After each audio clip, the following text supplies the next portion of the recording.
Underneath meters of toxic volcanic ash lies a forgotten Viking empire that history books declared completely impossible. In a single afternoon, an entire civilization was wiped off the map, freezing their intimate final seconds in solid stone. For over 800 years, scholars believed this valley was merely a mythical wasteland described in folklore. They were wrong. When modern archaeologists finally peeled back the earth, what they uncovered blew apart our entire timeline of human survival. This was not a primitive ruin, but a high-tech medieval society entombed at the height of its power. To understand how this lost world was obliterated, we have to journey back to the very edge of the Dark Ages. In the late 9th century, Norse pioneers sailed straight into the unknown North Atlantic, fleeing Scandinavian civil wars. They were not just bloodthirsty raiders hunting for gold. They were families, master carpenters, and desperate survivalists. They landed on an island of virgin birch forests, crystal-clear glacial rivers, and fertile highlands ripe for pasture. Deep in southern Iceland, tucked within the Þjórsárvöllur Valley, an extraordinarily wealthy Norse community began to flourish. More than 20 sprawling farming estates sprang up, forming one of the most prosperous hubs in the Viking world. At the absolute center of this empire stood the magnificent estate of Stong. Stong was a massive timber and stone settlement, operating like a self-sufficient industrial powerhouse on the frontier. Inside its grand turf-walled halls, hearth fires crackled while cattle lowed in connected sub-zero shelters. Weavers spun wool, blacksmiths forged specialized tools, and cellars overflowed with preserved meat and dairy. The year was 1104, and the settlement had thrived continuously for more than 2 centuries. Generation after generation lived comfortably on this land, completely oblivious to the countdown ticking beneath their feet. They had built their paradise in the direct blast path of a sleeping giant, Mount Hekla. For over 200 years of settlement, the volcano had remained dead quiet, lulling generations into a deadly false security. Then, on an ordinary morning in 1104, the mountain suddenly detonated with the explosive force of multiple atomic bombs. What tore through the valley was not a slow-moving river of lava, but a supersonic wall of pyroclastic fury. The sky turned pitch black at midday, as millions of tons of superheated pumice, tephra, and toxic gas rained from the heavens. The temperature in the atmosphere spiked within seconds, setting timber roofs ablaze beneath falling volcanic boulders. The sheer weight of the falling rock caused heavy sod roofs to collapse instantly, entombing everything inside.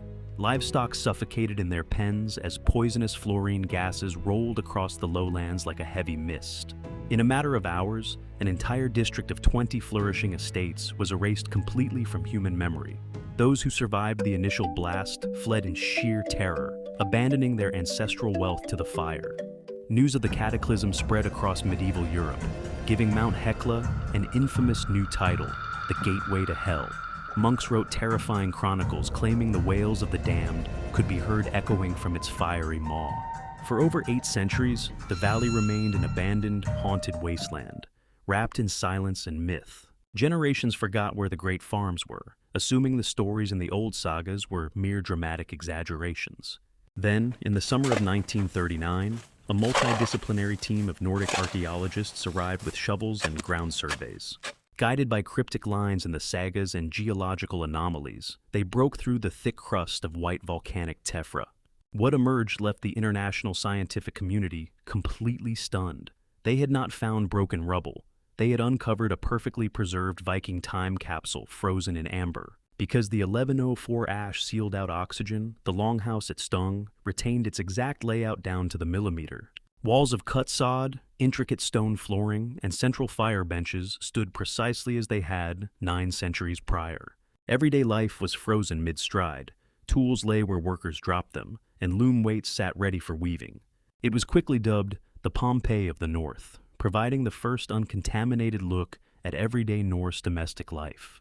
The excavation dismantled almost every Hollywood stereotype of filthy, primitive raiders living in squalor. The layout revealed an astonishing level of architectural sophistication, advanced insulation, and domestic hygiene.